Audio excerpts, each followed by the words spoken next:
नमस्कार मंडळी, स्वागत आहे तुमचं माझ्या आजच्या नवीन पॉडकास्ट मध्ये. आजचं आपलं पॉडकास्ट कालच्या कंटिन्युएशन मध्ये आहे. जसं की काल मी प्रॉमिस केलं होतं, आज मी घर कोंबडीच्या पकाव टॉक्सची स्टोरी तुम्हा सगळ्यांसोबत शेअर करणार आहे. पण त्यापूर्वी जर तुम्ही माझ्या चॅनलवरती नवीन असाल तर चॅनलला सबस्क्राईब करायला विसरू नका. तर चला मग सुरू करूया आजच्या आपल्या पॉडकास्टला. तर मंडळी, ही घर कोंबडी पकाव टॉक्स मध्ये गेली होती. खरं म्हणजे आजकाल हे पकाव टॉक्स वाले कोणालाही आमंत्रण देत सुटले. हे पकाव टॉक्स वर रिअल लाईफ स्ट्रगल सांगायचा असतो, पण ह्या घर कोंबडी आणि लेझी फुडी सारख्या काही अतिशहाण्या बायका तिकडे जाऊन उगाच भलत्याच थापा मारतात. लेझी फुडी तर बोलते, मी 12 वर्षाची असताना घर सोडून पळून गेली होती. आता ती कोणासोबत गेली होती, का गेली होते याचं तिने काहीच स्पष्टीकरण दिलं नाही. कुछ न कुछ तो गडबड जरूर है. आणि ही दुसरी तिकडे जाऊन भलतीच स्टोरी सांगत होती.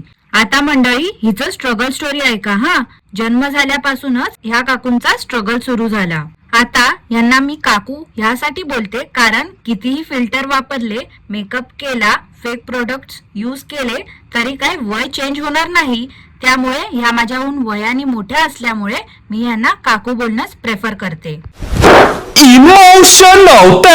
तर यांचा जन्म झाला तेव्हा या म्हणे काळ्या कुट्ट होत्या. लोक बोलायची की ही काय जगणार नाही कारण कुपोषित होती.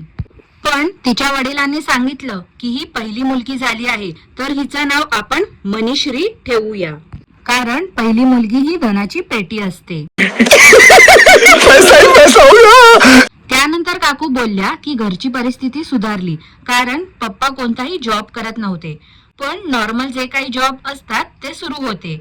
आता काकू जरा क्लिअर करा, तुमचे वडील जॉब करायचे की नाही करायचे, एक काय ते डिसाइड करून सांगा, उगाच कन्फ्युजन नको. क्या बात करता है यार. त्यानंतर 2-4 वर्षांनी काकूंना बहीण भाऊ झाले. काकूच आधी बोलल्या की त्यांच्या जन्मानंतर त्यांच्या मम्मी पप्पांचं आयुष्य चांगल्यापणे सुरळीत झालं होतं, पण काकूंच्या वडिलांना दारूचं व्यसन होतं. त्यामुळे आई वडिलांची सतत भांडणं व्हायचे आणि काकू या सगळ्याला खूप घाबरायच्या. जसं की मी कालच्या पॉडकास्ट मध्ये बोलली की काकू बालवाडी पासून ते 9वी पर्यंत नेहमीच पहिल्या क्रमांकावरती यायच्या. तेच सगळं त्यांनी पकाव टॉक्स मध्ये सांगितलं. काकू अभ्यासात हुशार होत्या, त्यामुळे त्यांच्या टीचरने त्यांच्या आईला विचारलं की मी मनीश्रीला अडॉप्ट करू का.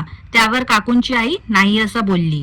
मंडळी, अजूनपर्यंत मला या काकूंचा काही स्ट्रगल दिसत नाही आहे. आता काकू बोलतायत की पप्पा खूप दारूच्या आहारी गेले, त्यामुळे त्यांची आई कमवायला लागली. मला असं वाटतंय या काकूंपेक्षा त्यांच्या आईनेच जास्त स्ट्रगल केला असावा. काकूंनी ह्या सगळ्या परिस्थितीमध्ये 10वीची एक्झाम दिली. खरं म्हणजे त्या बोलल्या की त्यांचा अभ्यास झालाच नव्हता, पण 40 पैकी 38 मार्क्स आणून त्यांनी एक इतिहास निर्माण केला. काकू खरं सांगा, कॉपी तर नाही ना केली होती. या काकूंचं लहानपणापासून एक स्वप्न होतं, ते म्हणजे पोलीस बनायचं. पण जशा जशा ह्या मोठ्या होत गेल्या यांना कलेक्टर बनायची स्वप्न पडायला लागली.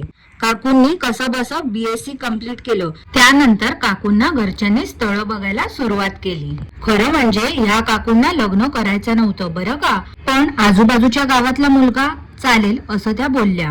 मुंबईचा पण मुलगा त्यांना नको होता. मंडळी, ह्या काकू बोलल्या तरुणपणी यांच्या हातून 1-2 चुका करून झाल्या होत्या. आता त्यांच्या हातून कोणत्या चुका घडल्या होत्या तरुणपणी ह्याचं काही त्यांनी स्पष्टीकरण दिलं नाही. समझ रहे हो आप, समझ रहे हो. काय हो काकू, तुम्ही पण लेझी फुडी सारख्या घरातून पळून तर नाही ना गेल्या होत्या. काकूंना गावातली पुष्कळ स्थळं येत होती, पण कदाचित त्यांच्या चुका आजूबाजूच्या गावातल्यांना माहिती होत्या, त्यामुळे त्यांना कोणी होकार दिला नाही. मग काकूंना एक स्थळ आलं, ते म्हणजे काकांचं, आणि बघताच क्षणी काका काकूंच्या प्रेमात पडले व लग्नासाठी होकार दिला. Wow, beautiful. 15-20 दिवसातच काकूंचं एंगेजमेंट झालं आणि 1 वर्षामध्ये लग्न देखील झालं. त्यानंतर काकूंना मुंबईमध्ये ऍडजस्ट व्हायला थोडाफार त्रास झाला, पण पकाव टॉक्स मध्ये काकू ऍज अ HR 2-3 महिने जॉब करत होतं याचं त्यांनी काही सांगितलं नाही. त्या बोलल्या लगेच मुलाचा डिसिजन घेतला आणि स्टडीचा निर्णय ड्रॉप केला. जसा जसा मुलगा मोठा होत गेला मग काय काकूंनी YouTube सुरू केलं कुकिंगच्या व्हिडिओजने.